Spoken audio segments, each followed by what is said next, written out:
Wow, what a nice group.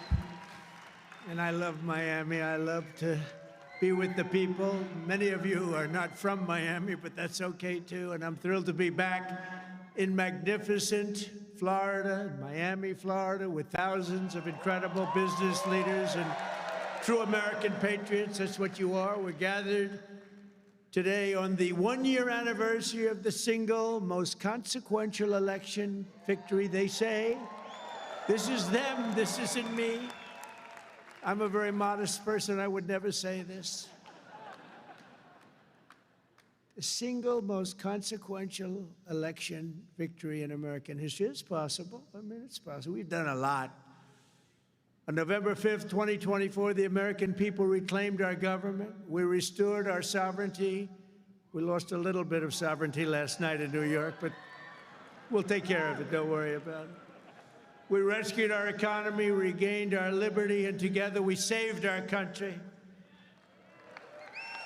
On that magnificent night, 365 days ago, you know, I was with a group of very important people, and they say, think of it, last week, just last week, 6 days ago, 7 days ago, they said, you were campaigning 1 year ago. I said, no, it felt like I've been in this position for so long. And it's right. At that point, 1 year ago, I was actually campaigning. We did the McDonald's shot. Remember the McDonald's shot? We did the garbage truck shot. And actually, the McDonald's one was the biggest hit in the history of Google. Can you believe that? Number one, the garbage truck did well, but not as well. I guess there's something about McDonald's, right? But it worked, and we won a tremendous election. We won all 7 swing states. We won the great state of Florida, by the way, by 1.4 million votes, which is unprecedented. Biggest victory ever in Florida, including an 11-point victory right here in a place called Miami-Dade County. We won the popular vote for the first time of any Republican in many decades. We won the Electoral College 312 to 226. And we won 86% of the counties in America. That's a big one. 2,700 to 525. I'd say that's called a landslide, right? We got more votes from African Americans than any Republican candidate in history. We also won a record share of votes from the incredible Hispanic American community. There might be a couple of us. Well, biggest vote in history. And above all, we won a resounding mandate to make America great again, which is what we're doing.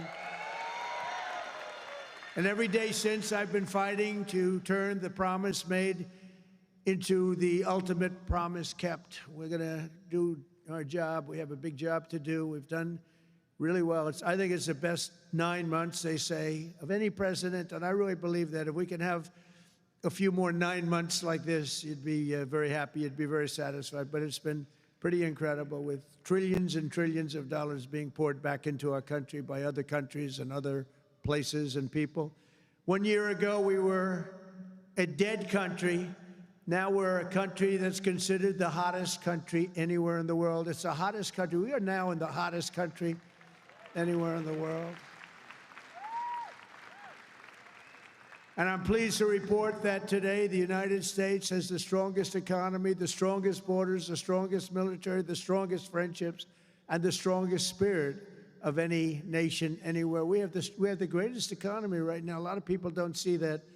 But if you look at what's happening with all the factories, AI, auto plants all over the country being built, that if you would have thought about that 2 or 3 years ago, you would have said it was the opposite. They were all leaving. Now they're all coming in. They're all coming back, and then some. And I think that we can honestly say, and I think you're going to see it even more so over the next 12 months, that this is the golden age of America. This is the golden age. In the prior 4 years, crooked Joe Biden oversaw less than $1 trillion of new investment in the United States. So in 4 years, less than, think of it, less than 1 trillion. That was not doing too good. In 9 months, I've secured commitments of over $18 trillion, and we're going to have $21 trillion within the first year. So Sleepy Joe did, think of that. In 4 years, he did less than $1 trillion. We're going to have 21 trillion in 1 year. I would say it's slightly better. Slightly, just a little bit better. The stock market is set 40-time all-time record highs, and just recently, record high, record high, record high. All of them, all of the different exchanges. GDP growth in the second quarter was an amazing, almost 4%. And as you know, they said, oh, it'll be 2% or 1%.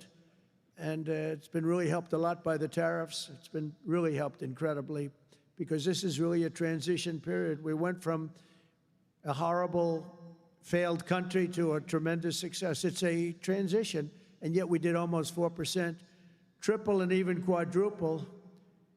Almost every other country anywhere in the world. Think of that. In the third quarter, we're on track to achieve an estimated 4.2, maybe more. Who knows? I think if you go a couple of years out, you're going to see numbers like you've never seen, because all of these places that are now under construction, they're being built, they're going to be open, and thousands of jobs, hundreds of thousands of jobs are coming in, even building them. But when they open, that's when you're really going to see the numbers. We're building some of the biggest buildings ever built anywhere in the world. The AI buildings, you know, they can cover, they show displays of them. They can cover the island of Manhattan. They're so big. They literally can cover the island of Manhattan. In 9 months, we've lifted over 600,000 Americans off of food stamps, which is a record. 1.9 million more American-born workers are employed today. Think of that. Almost 2 million American-born workers are employed today, more than when I took office. That's 9 months ago. Can you imagine that? And I tell Republicans, if you want to win elections, you got to talk about these facts, you know. It's really easy to win elections when you talk about the facts. And we have more people working now than at any time in the history of our country. Right now, we have more people working. These are things you have to talk about. It doesn't just happen. You got to tell them. It's wonderful to do them, but if people don't talk about them, then you can do not so well in elections. Wages for workers are rising at the fastest pace in over 60 years. Those are workers, and that's what we love. We love the workers. Since I took office, wages for the typical factory worker are up $1,300. Construction workers' pay is up $2,200, and miners are up nearly $5,000 this year alone. And that's good, because it's not, you know, such an extra cost to the company. It really isn't. Somebody would say, oh, what's going to cost more? The fact is that they're doing such business like they've never done. You're going to start seeing numbers coming out very soon that are going to blow your mind. Under Biden, we had the worst inflation in modern history. We had inflation that was so bad, costing the typical family about $33,000 over a period of time. Their policies send food prices up 23. They come in, you know, when I first came in, I was in for 3 days, and one of the fake news members, they're all back there. That's a lot of press. Fake news. They said, egg prices are through the roof. I was there for 3 days, and this maniac, this lunatic person, happened to be a woman. Sir, what are you going to do about egg prices? And they'd gone up like 4 or 5 times. I said, well, you just told me it has a problem. And people weren't buying Easter eggs. You believe it? I said, we're buying Easter eggs for the White House, for the egg hunt, the famous egg hunt. But within a couple of months, we got them down. We have a great Department of Agriculture headed by Brooke Rollins, and we did a great job, and we got them down to the level they originally were a long time ago. And we have that in just about everything. And if we don't have it, we get them down. Their policies sent food prices soaring 23%, the Biden policies. And it wasn't him. It was the people surrounding him around the desk. He didn't know what the hell he was doing. Biden. How the hell did that happen? Well, I know how it happened. A rigged election. That's how it happened.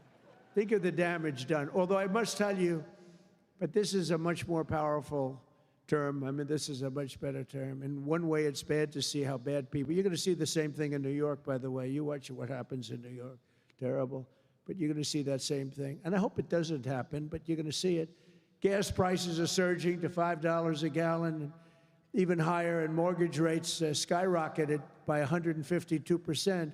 But under the Trump administration, all of that is changing. Prices are coming down very fast, and we're bringing them back to the beautiful part where you can have, and you can truly say, we're talking about the American dream again. You didn't used to hear that term. You heard it during my 4 years, and then it disappeared. Now you're hearing it again more than ever.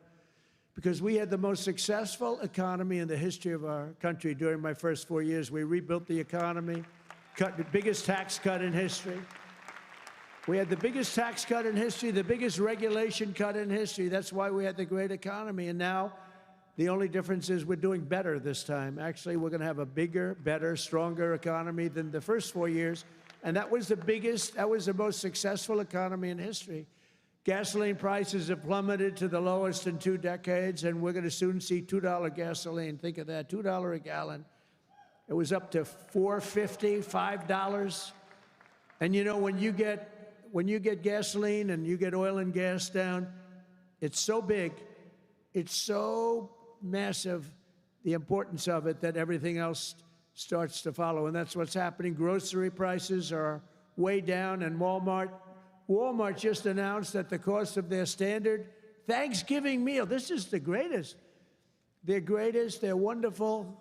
They come out every year with how much does a Thanksgiving meal cost compared to last year, right? And it always goes up, up, up. It's 40%, 30% more.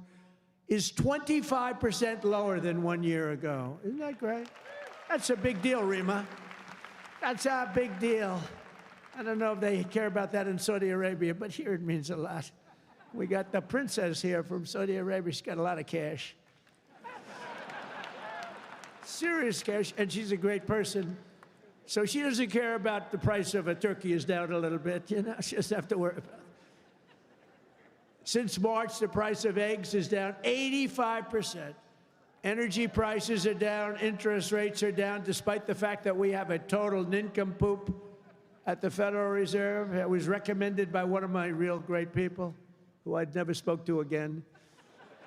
And the cost of the typical new mortgage is down by nearly $3,000 a year. Day by day, we're making America affordable again. It's going to be affordable again at a really record pace. And, you know, other people are going to take credit. All the mayors and all the governors, they're going to say what a great job. They didn't do a damn thing.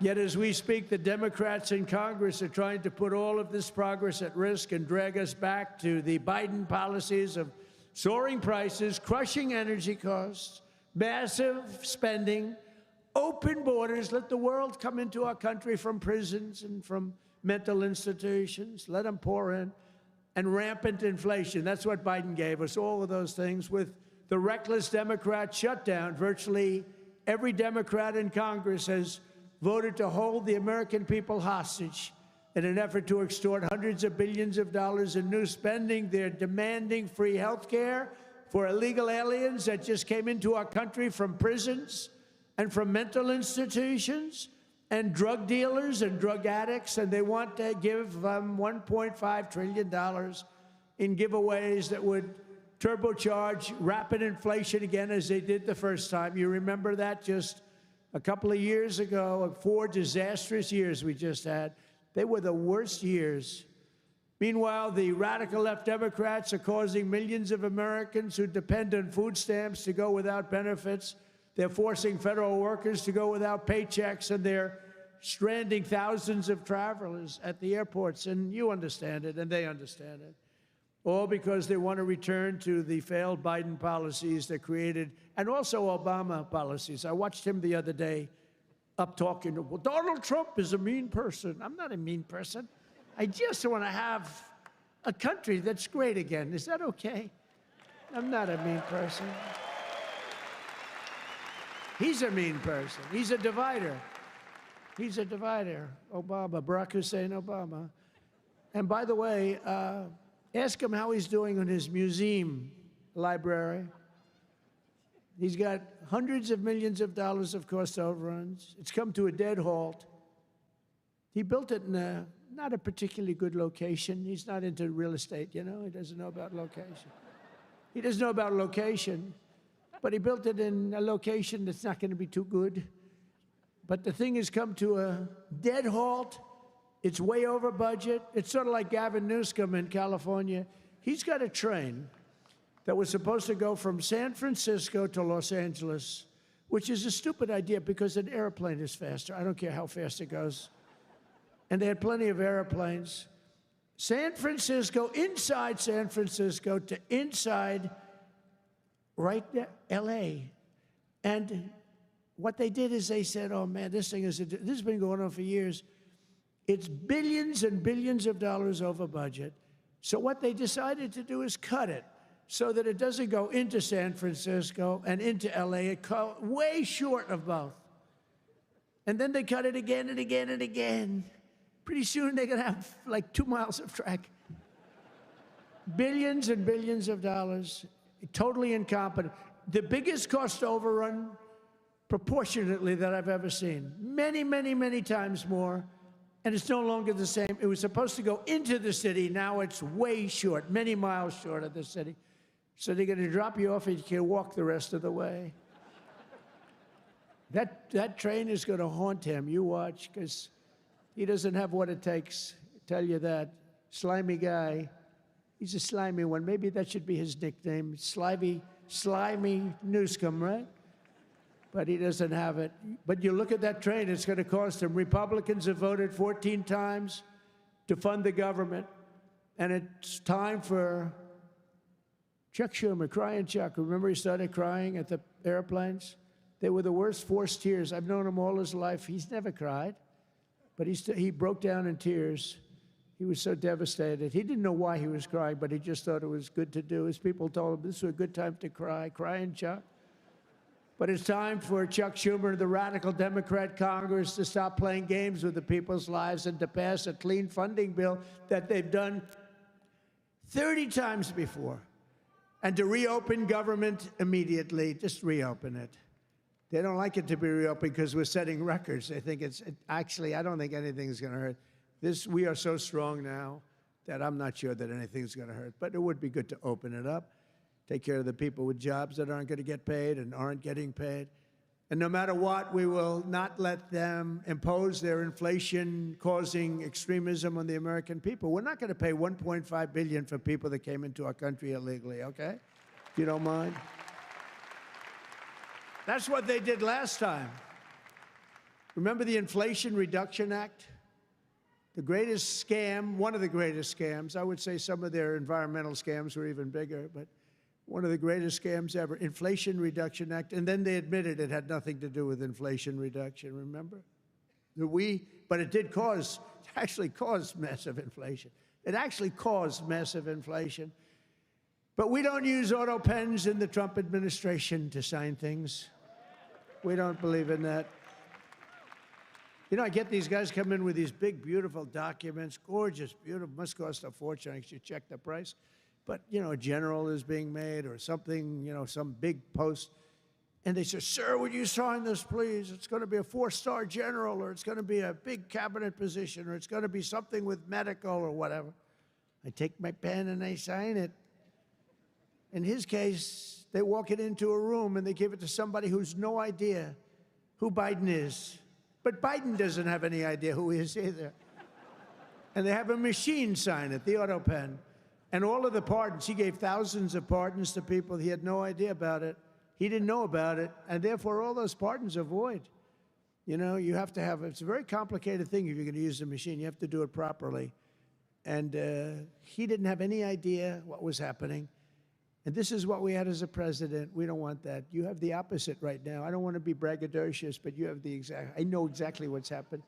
If you want to see what congressional Democrats wish to do to America, just look at the result of yesterday's election in New York, where their party installed a communist as the mayor of the largest city in the nation.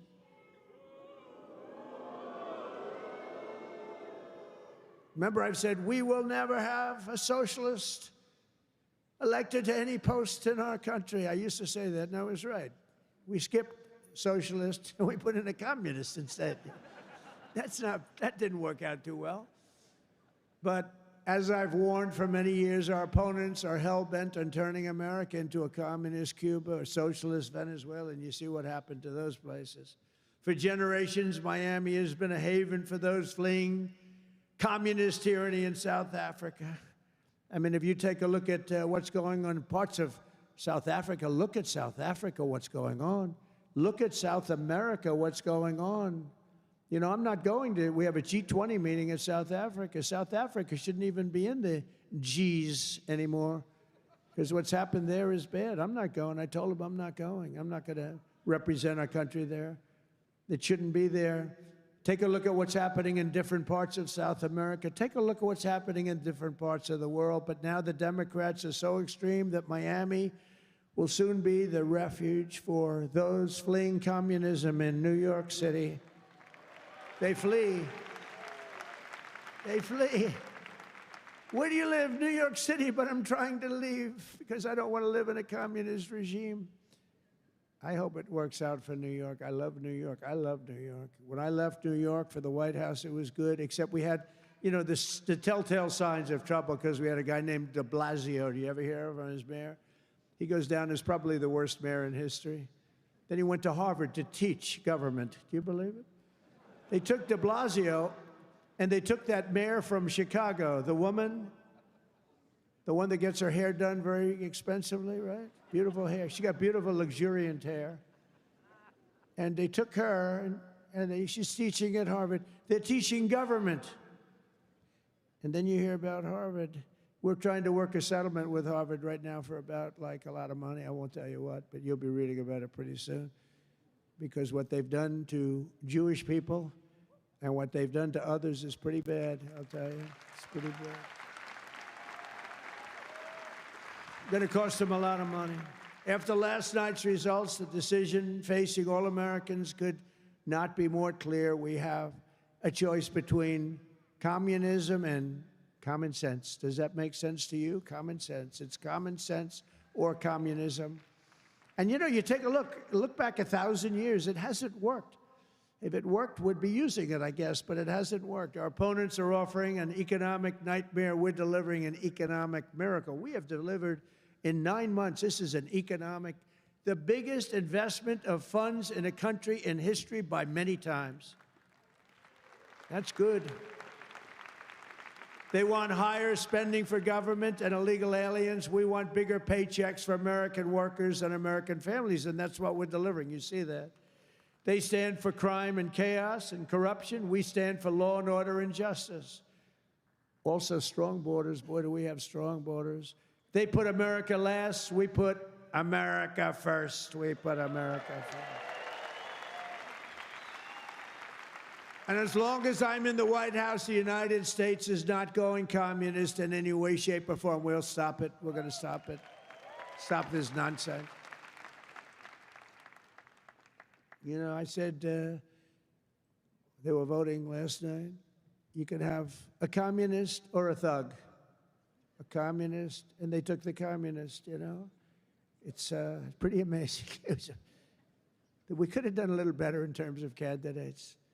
From day one of my administration, I've been fighting every single day to turn around the catastrophe we inherited to make America the best place on the planet Earth to do business. And that's what it is. Right now, we're the #1 place. I'm getting plants approved in 2 weeks. It used to take 20 years before they got rejected.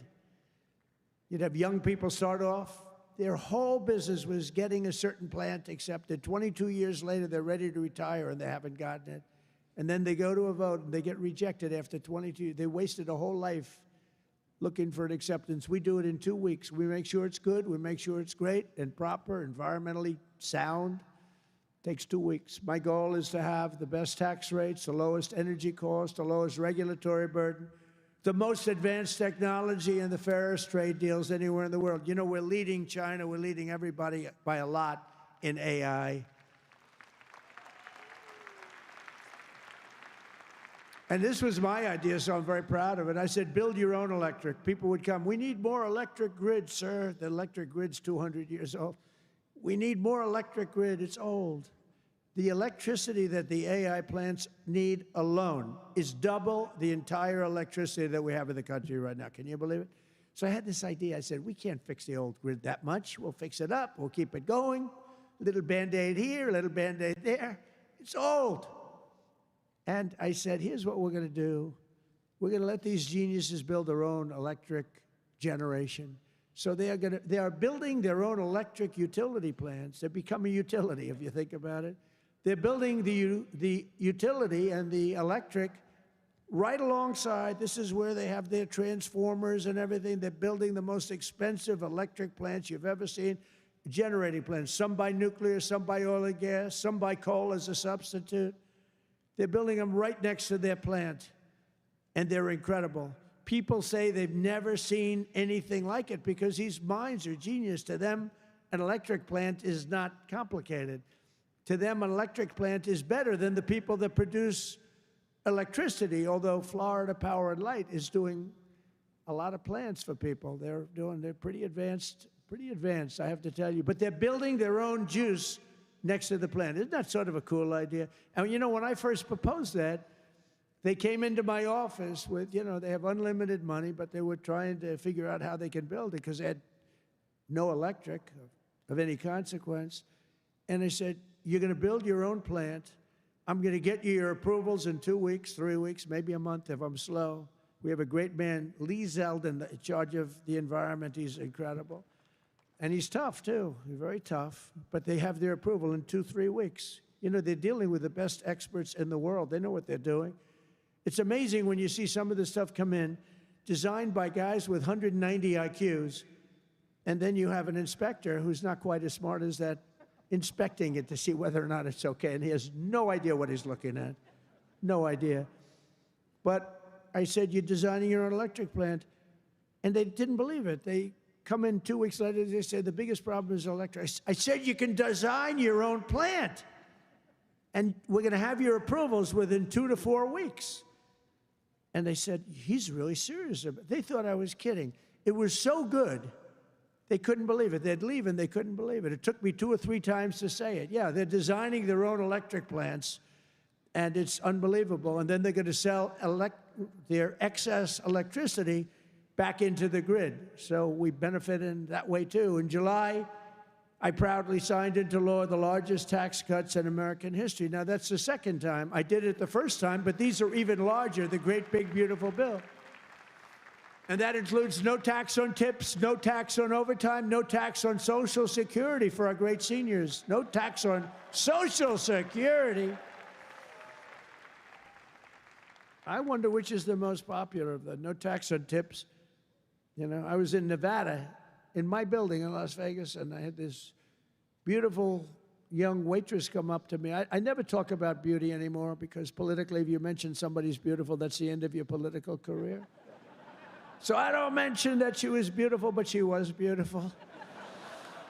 And she came up and I said, how you doing? Oh, sir, I'm not doing well. The government is horrible on tips. I said, really? How do they tax? They tax tips? They tax us and they go after us. I've never seen anything like it. It's made my life miserable. Sir, there should be no tax on tips. She said to me, no tax on tips. I said, say it again. She said, sir, there should be no tax on tips.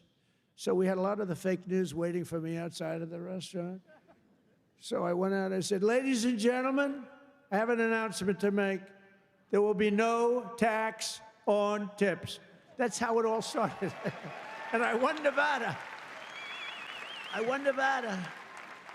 Because, you know, in Nevada, every job is basically, you know, you're a waitress or you're working in a hotel. No, that's how it started. So it was amazing. We won Nevada easily, which is usually not a stronghold for Republicans, but it's become a stronghold. So I want to thank the waitress. She did a great job. But when she said those words, sir, there should be no tax on tips, it's amazing. Somebody else would hire a consultant, pay them millions and millions of dollars. They'll come back.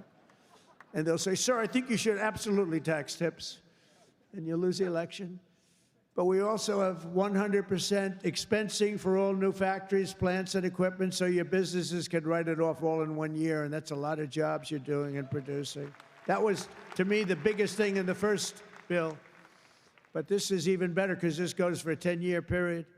Upon taking office, I signed an executive order requiring that every time we issue a new regulation, think of this, 10 old regulations must be eliminated simultaneously. So if we give you one, you get rid of 10, and so far, for 9 months, we're exceeding that, and it's 30 to 1. For every new one we give, they're getting rid of 30 old, broken-down regulations. And we've slashed nearly $1 trillion worth of regulatory burdens. We have regulations that are so old, and nobody uses them, but they stymied a lot of production, a lot of jobs.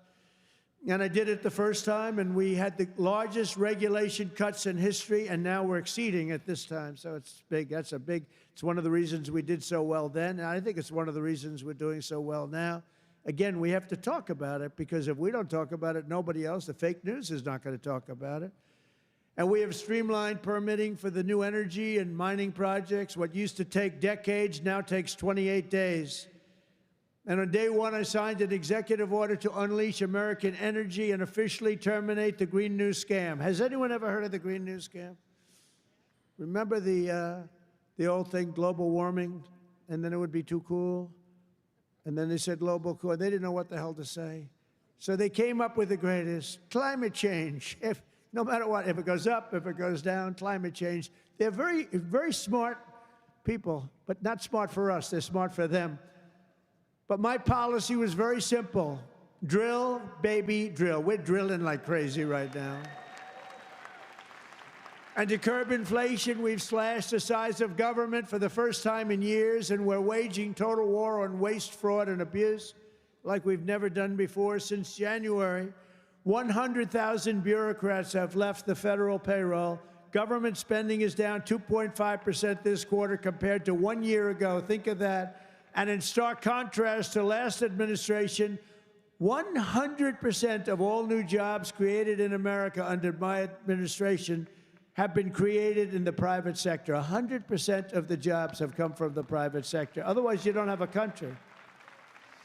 I mean, I love government workers, but if you have all government workers, you don't have a country, do you? At the same time, my tariffs are bringing in hundreds of billions of dollars and are helping slash the deficit this year by more than 50%. Did you see the numbers? We're going to be down 50%, anywhere from 25 to 50, but closer to 50%. Who would think that one? Those are big numbers. Now, take that out 2 or 3 years. To embrace a vital industry here in Miami, I've also signed historic executive orders to end the federal government's war on crypto. Crypto was under siege. It's not under siege anymore because it's a big industry. It's a big industry, and I have a lot of people that are great people, great business people. They're in other businesses, but they're in crypto too. And it takes a lot of the pressure off the dollar. It does a lot of good things, but we're into it. Biden was vicious on crypto. They were going after these crypto guys. It was terrible. They were under indictment, but I got indicted too. I made a phone call. Congratulations on your victory. He made a phone call. Let's indict him. These people are the worst. Then they say, he's gone after Comey. They indicted me. They impeached me. They did everything. It's unbelievable. Who the hell else could have taken that? Do you guys know anybody else that could have taken it? I don't think so. A lot of people say, you're the only one could have taken that. I don't know if that's true, but there aren't too many. We're making the United States the Bitcoin superpower, the crypto capital of the world, and the undisputed leader in artificial intelligence. We're leading China by a lot. And don't forget, if we don't do the crypto properly, China wants to do it. They're starting it, but they want to do it. Other countries want to do it. If we don't do it, it's a big industry. We're honored to be joined today by a man who has been a true champion for many of these bold policies. He really has. He's been a great guy. He was a little late in his endorsement of me, I'll be honest with you. He endorsed me. You know, these guys that endorsed me after I won, I don't know. Sir, I'd like to endorse you. No, I won the election. No, he's a good man, actually. I've known him a long time. He's helped turn the area into one of the hottest markets in the country and one of the greatest cities in the world. Miami Mayor Francis Suarez. Please, Francis, come up, please.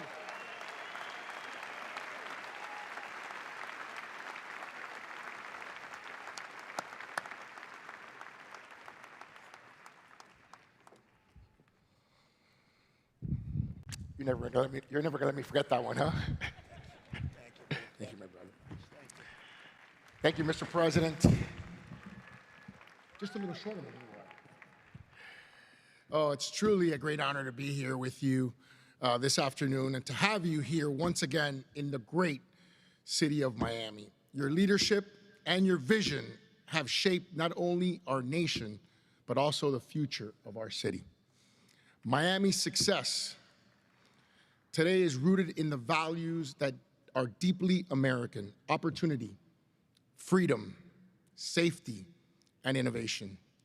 These are values that you have championed with conviction, and they are the same values that have made Miami a symbol of what's possible.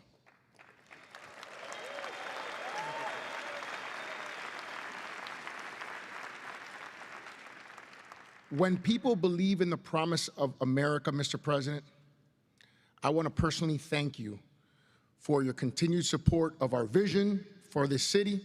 It was an honor to stand beside you in the Oval Office when you announced the next year's G20 right here in the city of Miami.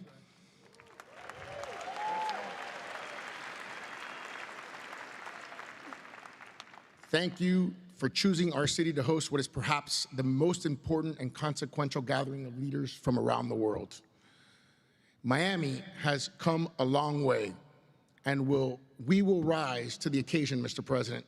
On behalf of the people of Miami, it is my privilege and honor here, on behalf of my wife, the America Business Forum, Nacho, Sergio, and everyone, to give you like real estate, right? I do.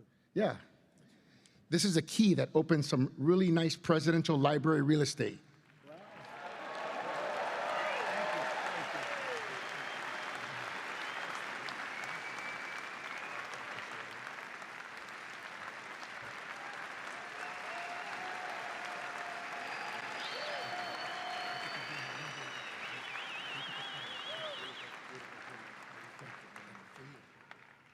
That's beautiful. Thank you. Thank you very much, Francis. I appreciate it.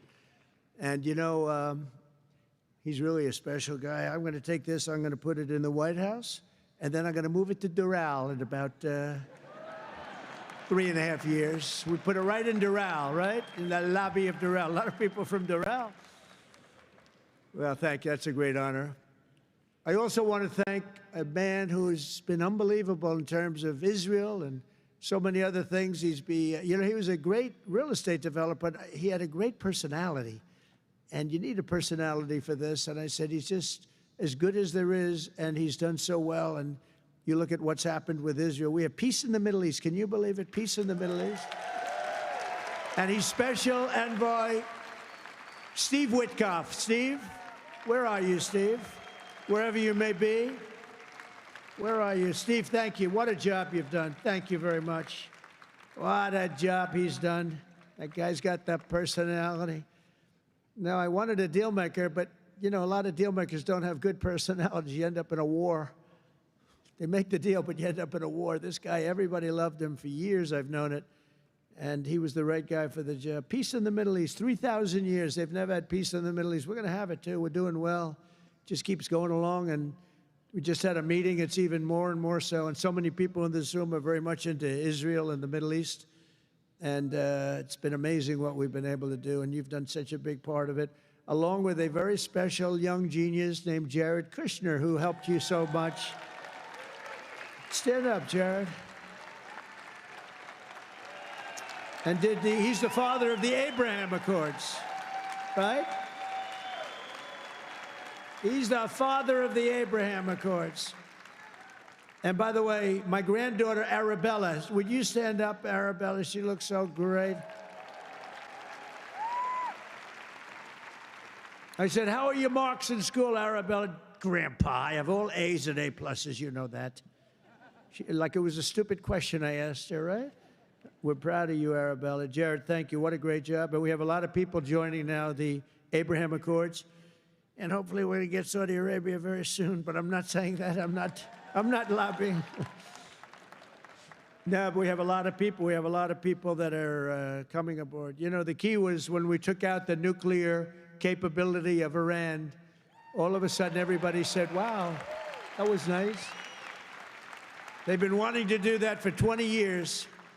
Saudi Arabia's ambassador to the United States, Princess Rima, thank you very much. Please stand up. Thank you. Thank you. Thank you very much. Say hello to everybody. Okay? Say hello to a great group of people in Saudi Arabia. Thank you. Stephen Miner, Mayor of Miami Beach. Stephen Miner. Where is Stephen? Thank you, Stephen. Thank you. Good job you're doing. Excellent. Thank you, Stephen. The Mayor of Coral Gables, Vince Lago. Vince Lago. Thank you. Thank you. Great job, Vince. The Mayor of Doral. I love Doral. And I like this woman a lot. Christy Fraga. Christy. Where's Christy? Thank you, Christy. I like Doral.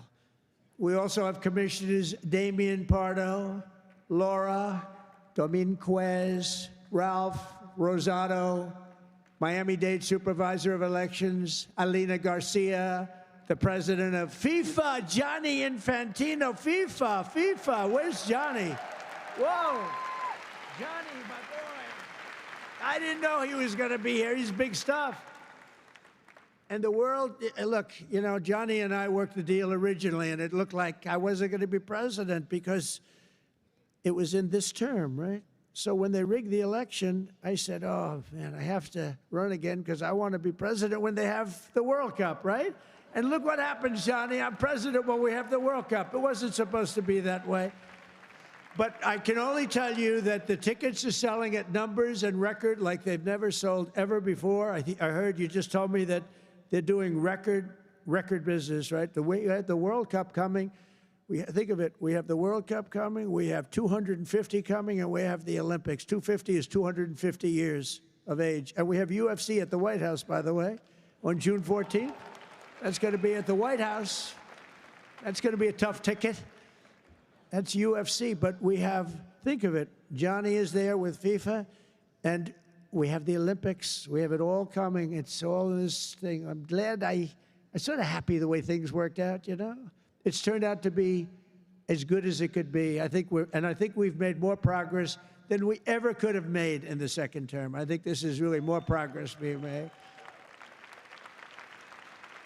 We also have Formula One CEO Stefano Domenicali, and where's Stefano? Very good.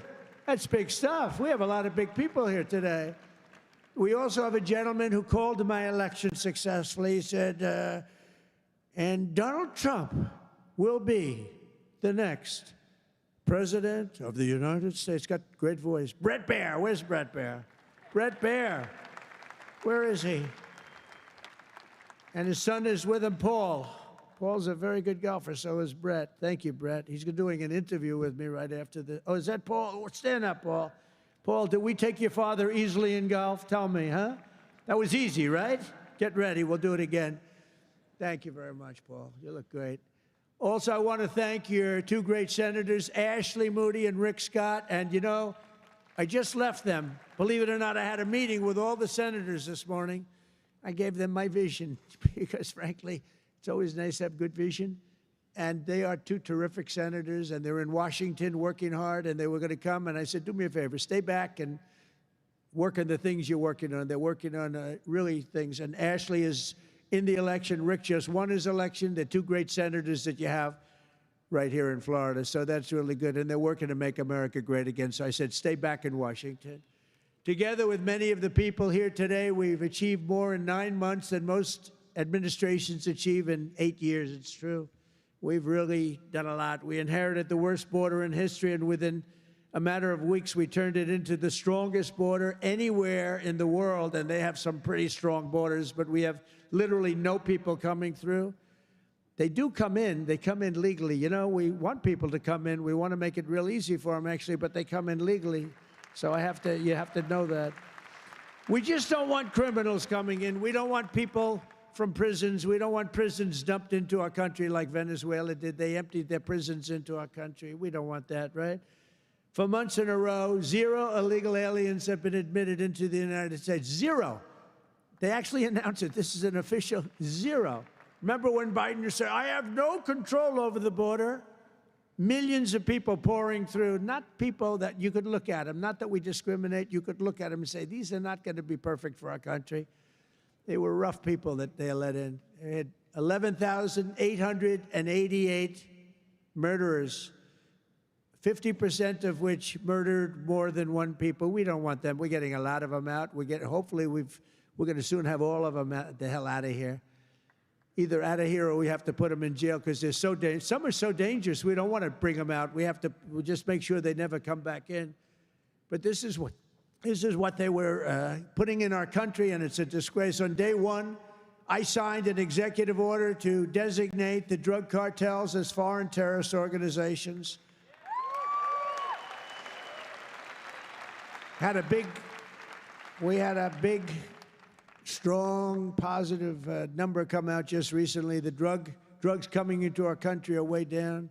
I'll tell you where they're really way down is drugs coming in through water. People are saying, no thanks. I don't think I want to ride in that boat today, please. We want you to take these drugs into the United States. You know what? I think I'll take a pass, sir. The drugs coming in by border are not much. Every boat that we hit kills, think of this, if it gets through, kills 25,000 Americans plus, but 25,000 Americans. Every time we hit a boat, we save 25,000 lives. Got to look at it that way. And we're arresting and removing thousands and thousands of dangerous gang members, MS-13, Tren de Aragua, all these gang members are being thrown the hell out of our country. And if you look at Washington, D.C., it's now a safe community.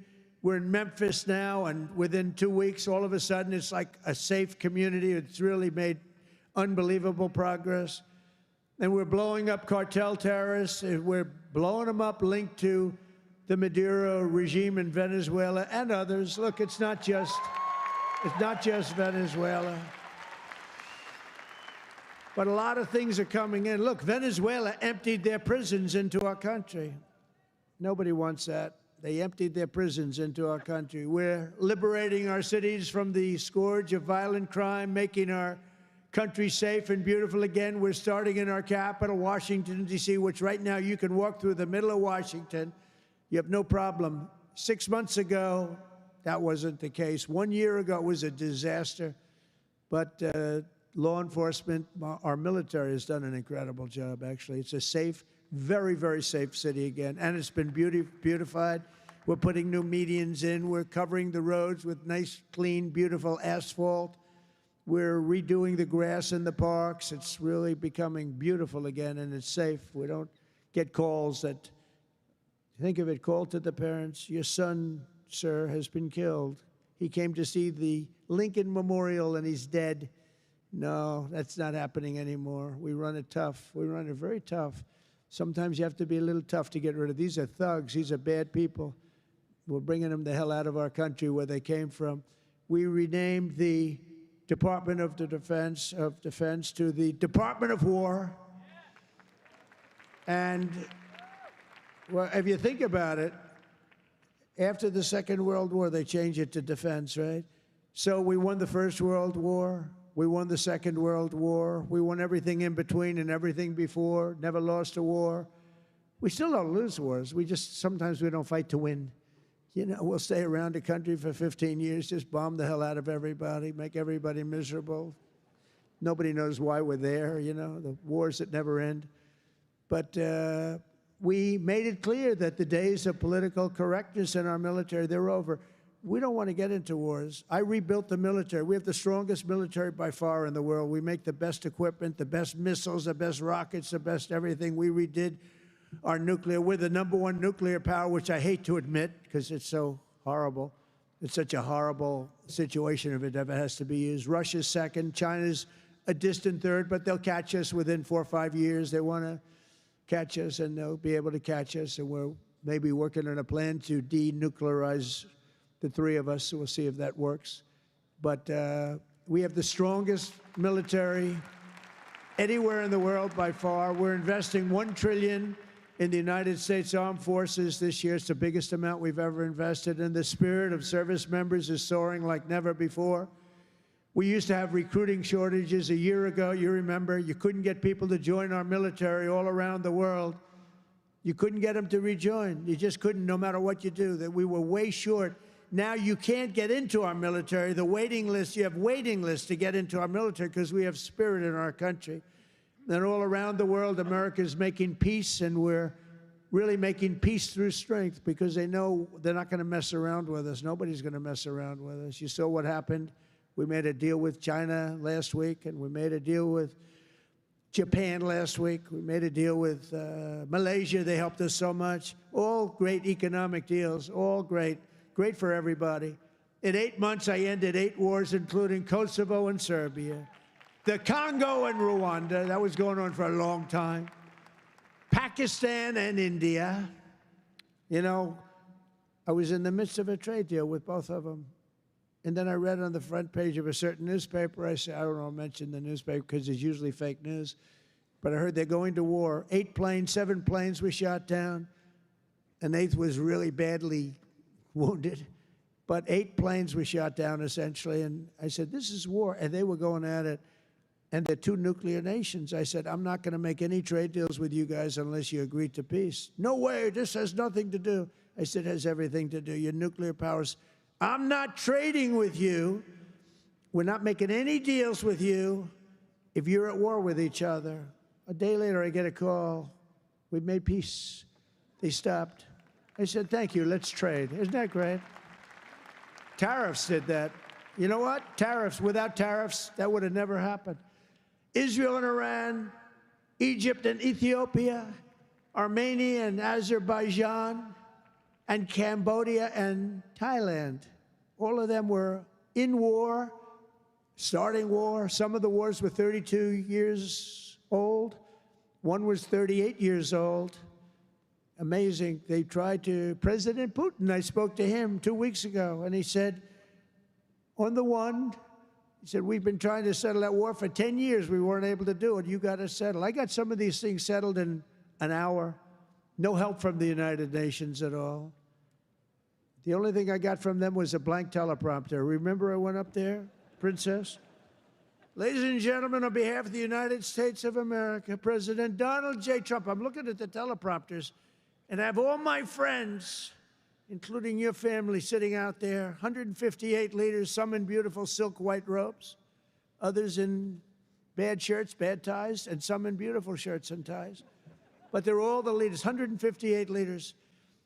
And they're saying, President, and I'm walking up to the President Donald J. Trump, and I'm looking at the teleprompter, stone cold blank. They did it on purpose. And I think I gave my best speech. That's what I was told.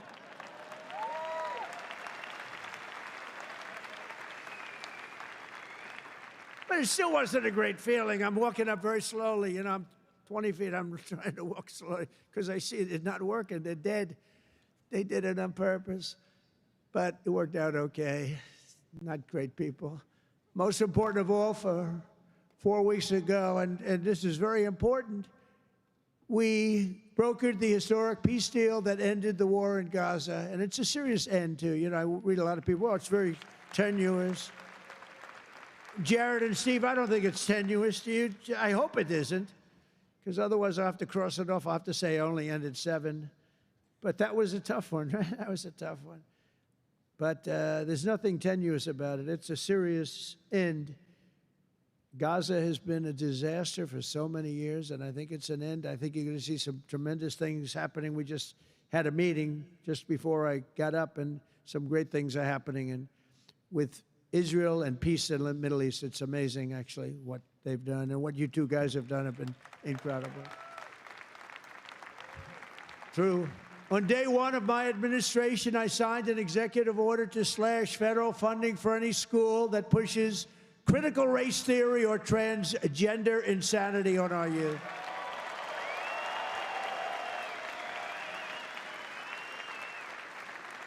And we completely banned the chemical and surgical mutilation of our children. Think of that. Can you imagine somebody 15 years ago saying we stopped the surgical mutilation of our children? We stopped the chemical mutilation of our children. Can you imagine that? They would have said, this guy's crazy.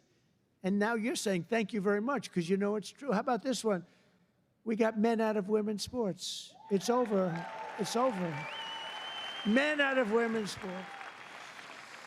They had a race the other day, long distance, a super, I don't know what the hell, a race, one of these all-day races.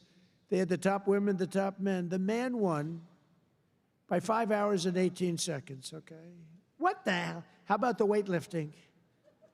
218 pounds by women. That's a lot to lift over your head, Rima. I don't know if you might be able to do it.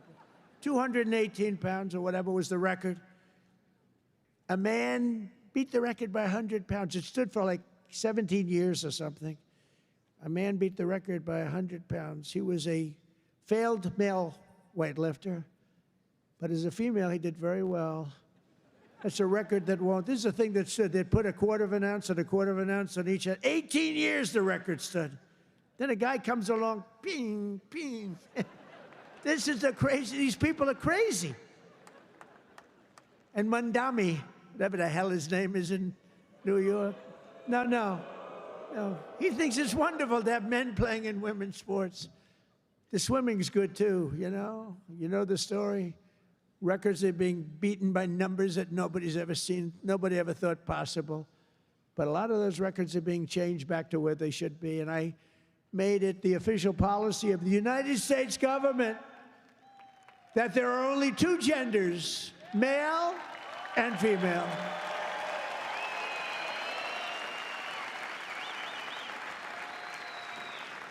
And we're restoring the name of a great president, William McKinley, to Mount McKinley, the beautiful Alaska mountain I renamed. Think of that. They took the name of McKinley. He was a great president. He was assassinated. He was a great president for tariffs. He was the tariff king, and he made our country very rich. And then Teddy Roosevelt spent the money on the Panama Canal and many other things. And everyone thinks Teddy was a great president. He was. But the one who built all that money was McKinley. So we renamed the mountain back to Mount McKinley. Is that okay? I think so. You know, I'll tell you what, who's happy about that is the great state of Ohio. He was governor of Ohio and became president, did a great job, made the country very rich. He was killed. Mount McKinley was named, and then the name was taken off. And we put it back on. And I renamed the Gulf of Mexico to the Gulf of America. That was an easy one. That was an easy one, Johnny. That was easy. You know, look, we have 92% of the shore. I used to say when I was a child, I'd say, how come it's called the Gulf of Mexico? It's mostly America. You know, all the way, it wraps around Florida, all the way up. It's 92% of the shoreline. I said, I think to me it's the Gulf of America. Little did I know I'd have the chance to do it. I did it very quickly. For years, our country was run by radical scoundrels and far-left bureaucrats who created one catastrophe after another, wrecking our economy, erasing our borders, and surrendering America's power and standing all over the world. But after just 1 year since that glorious election, I'm thrilled to say that America is back. America is back. Bigger, better, stronger than ever. And in conclusion, jobs are returning, businesses are booming, and America is respected again, perhaps like never before. Our country is respected again like never. They were laughing at our country. We had a guy who couldn't walk up a flight of stairs, kept falling. It's very embarrassing. You know, at Air Force One, I go, sir, would you like the short stairs or the long? I say, give me the long every single time, please. The short ones, they call them the children's stairs. I don't want the children's stairs. Doesn't look so good coming out of the children's stairs. Now, if the weather's bad, it's okay, right? If you don't mind. But the communists, Marxists, socialists, and globalists had their chance, and they delivered nothing but disaster. And now let's see how a communist does in New York. We're going to see how that works out. And we'll help them. We'll help them. We want New York to be successful. We'll help them a little bit, maybe. For all of these failed and discredited, really discredited if you think, ideologies of the past, their day is over, their grip is broken, and their time is absolutely done. The golden age of America has begun, and we are just getting started. It's a golden age like you've never seen before. From the steel mills of Pittsburgh to the oil wells of Houston, from the car plants of Detroit, and those car plants are pouring into our country, to the coal mines of West Virginia, those coal mines are opening up one after another. Clean, beautiful coal. You're not allowed to use the word coal unless you say, in my administration, unless you use 2 words before it. Clean and beautiful. Biden would say, unless you use 2 words before it, here you go, clean. He said, what happened to the other word? Remember those things? He'd say 3 words and mean 2. But the West Virginia mines are doing unbelievable now. Wyoming is doing unbelievable. It's clean, beautiful coal. And from the bright lights of Las Vegas to right here in beautiful Miami, America is proud. America is confident. America is growing and successful. America is a great nation again. We're a great nation again. It's happened faster than I thought. I'll be honest again. We're respected by everybody. We are really, you see the way I get treated. I get treated that way. I guess a little has to do with me, but a lot has to do with the fact that I'm representing this country. America is respected again. America is a great nation again. The American dream is surging back to life, and we will never let the American dream die. Together we will make our country stronger, richer, safer, freer, and greater than ever before. And every day my administration will fight, fight, fight, and America will win, win, win. I want to thank you, Miami. I want to thank you, Mr. Mayor. I want to thank everybody for being here. God bless you, and God bless America. Thank you very much. Thank you, everybody.